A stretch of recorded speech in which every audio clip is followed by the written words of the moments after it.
Penilaian kinerja performance appraisal.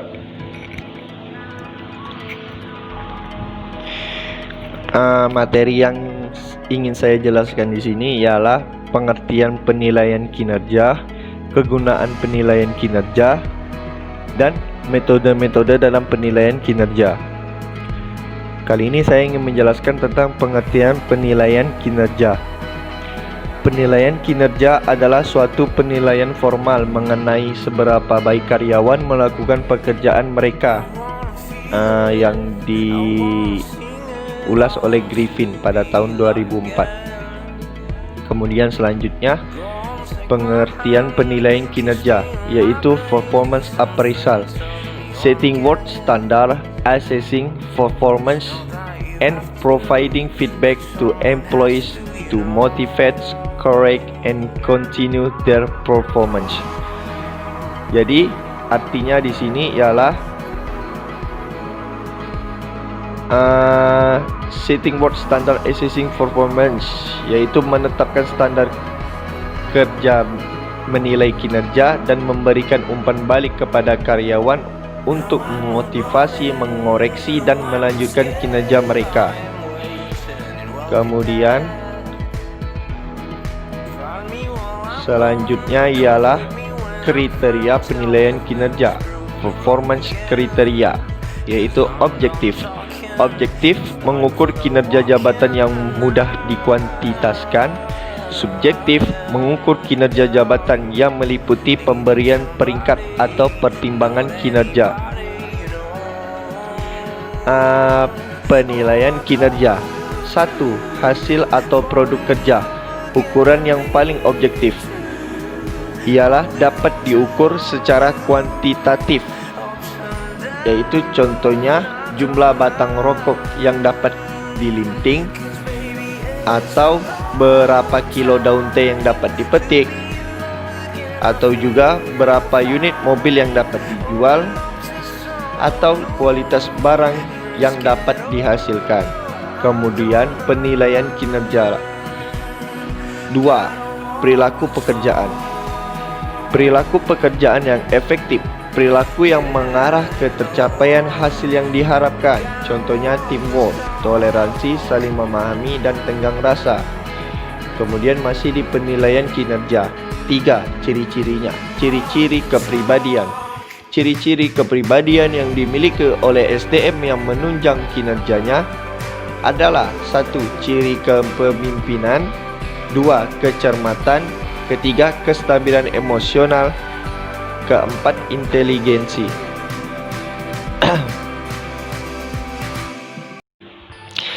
Selanjutnya, kegunaan penilaian kinerja untuk karyawan, yaitu memberikan penguatan atau yang bisa dibilang peningkatan gaji. Kedua, pengembangan karir, yaitu promosi jabatan, contohnya. Ketiga, informasi mengenai pencapaian tujuan kerja. Keempat, sumber feedback untuk peningkatan kinerja.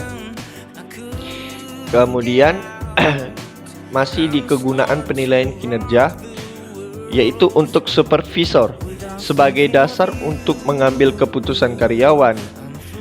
Kemudian penilaian tentang pencapaian tujuan kerja karyawan.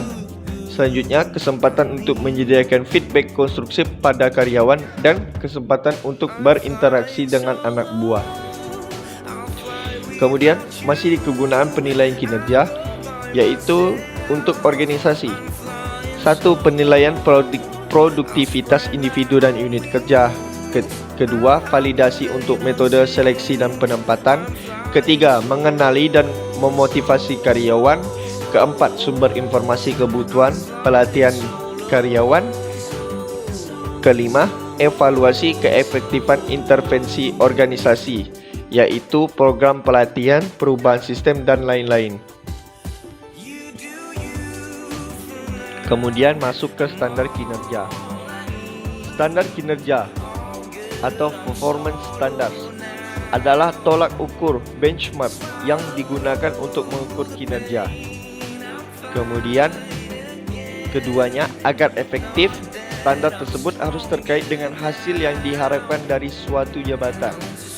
Kemudian ketiga, standar-standar kinerja yang terkait dengan suatu jabatan job relate bisa diperoleh melalui proses analisis jabatan. Kemudian selanjutnya ukuran kinerja. Ukuran kinerja yaitu performance measures adalah nilai atau peringkat yang digunakan untuk mengevaluasi kinerja. Ukuran kinerja harus mudah digunakan, dapat diandalkan, reliable, dan mampu melaporkan perilaku-perilaku kritikal yang menentukan kinerja.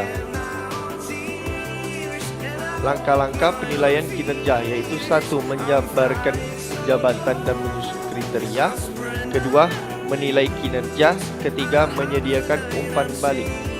Prinsip SMART dalam penetapan standar kinerja yaitu singkatan dari SMART ialah S. Spesifik yaitu jelas dan rinci. M. Measurable yaitu dapat diukur. A. Achievable dapat dicapai atau berdasarkan kesepakatan antara karyawan dengan atasannya. R. Result oriented yaitu berorientasi pada hasil. T. Time frame jelas jangka waktu pencapaiannya. Kemudian masuk ke dalam metode penilaian kinerja yaitu metode skala. Metode skala penilaian yaitu rating scale method. 1. Menilai para karyawan berdasarkan faktor-faktor yang telah ditetapkan. Kedua, para evaluator menilai kinerja pada sebuah skala yang meliputi beberapa kategori, biasanya dalam angka 5 sampai 7 yang didefinisikan dengan kata sifat seperti luar biasa, memenuhi harapan atau butuh perbaikan. Ketiga, faktor-faktor yang dipilih untuk evaluasi biasanya ada 2 macam, yaitu faktor yang berhubungan dengan jabatan atau dikenal dengan job relate. Kedua, karakteristik pribadi. Selanjutnya, rating scale. Rating scale adalah penilaian yang didasarkan pada suatu skala. Penilaian dilakukan oleh seorang penilai, biasanya atasan langsung yang dilakukan secara subjektif. Misalkan skalanya contoh 5 amat baik, 4 baik, 3 sedang, 2 cukup, 1 kurang. Kemudian masuk juga ke metode peringkat ranking method yaitu 1. Penilai menempatkan seluruh karyawan dari sebuah kelompok dalam urutan kinerja keseluruhan. Kedua, sebagai contoh, karyawan terbaik dalam kelompok diberi peringkat tertinggi dan yang terburuk diberi peringkat terendah. Anda mengikuti prosedur ini hingga Anda memeringkat semua karyawan. Selanjutnya, ketiga, kesulitan timbul ketika semua orang bekerja pada tingkat yang sebanding atau sebagaimana dipersepsikan oleh si evaluator. Selanjutnya, metode perbandingan kelompok. Metode ini dilakukan dengan membandingkan seseorang pegawai dengan rekan sekerjanya yang dilakukan oleh atasan dengan beberapa teknik seperti 1. Pemeringkatan yaitu ranking method. 2. Pengelompokan pada klasifikasi yang sudah ditentukan, force distribution. Ketiga, pemberian poin atau angka, point allocation method. 4. Metode perbandingan dengan pegawai lain. Selanjutnya, metode distribusi dipaksakan yaitu force distribution method, yaitu mengharuskan penilai untuk membagi orang-orang dalam sebuah kelompok kerja ke dalam sejumlah kategori terbatas, mirip suatu distribusi frekuensi normal. Metode ini dilakukan dengan cara membuat distribusi atau klasifikasi, misalnya 1. 12,5% ialah terbaik. 2. 25% adalah baik. 3. 50% adalah cukup. 4. 12,5% adalah cukup. Kemudian seluruh pegawai dimasukkan ke dalam kategori atau klasifikasi di mana seseorang termasuk.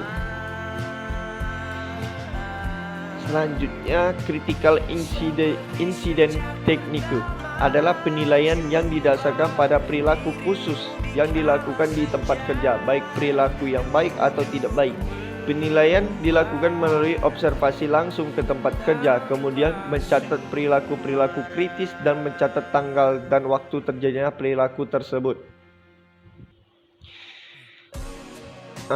Selanjutnya metode naratif atau narrative form method, yaitu penilai menulis narasi singkat yang menggambarkan kinerja karyawan. Kemudian metode ini cenderung berfokus pada perilaku ekstrim dalam pekerjaan karyawan, bukannya kinerja rutin harian. Kemudian penilaian jenis ini sangat bergantung pada kemampuan si penilai dalam menulis. Selanjutnya metode alternatif. Penilaian secara psikologis adalah proses penilaian yang dilakukan oleh para ahli psikologi untuk mengetahui potensi seseorang yang berkaitan dengan pelaksanaan pekerjaan seperti kemampuan intelektual atau motivasi. Kemudian penilaian ini dilakukan melalui tes psikologi seperti tes kecerdasan emosional, dan tes kepribadian. Kemudian selanjutnya tadi metode alternatif, sekarang observasi dan tes unjuk kerja. Observasi dan tes unjuk kerja adalah penilaian yang dilakukan melalui tes di lapangan. Contohnya, misalkan seorang pilot setiap 6 bulan sekali menjalani tes yang meliputi pengujian pengetahuan mengenai prosedur pelaksanaan pekerjaan dalam menerbangkan pesawat yang dilakukan secara langsung dengan menerbangkan pesawat atau dalam simulator, dan tes kesehatan.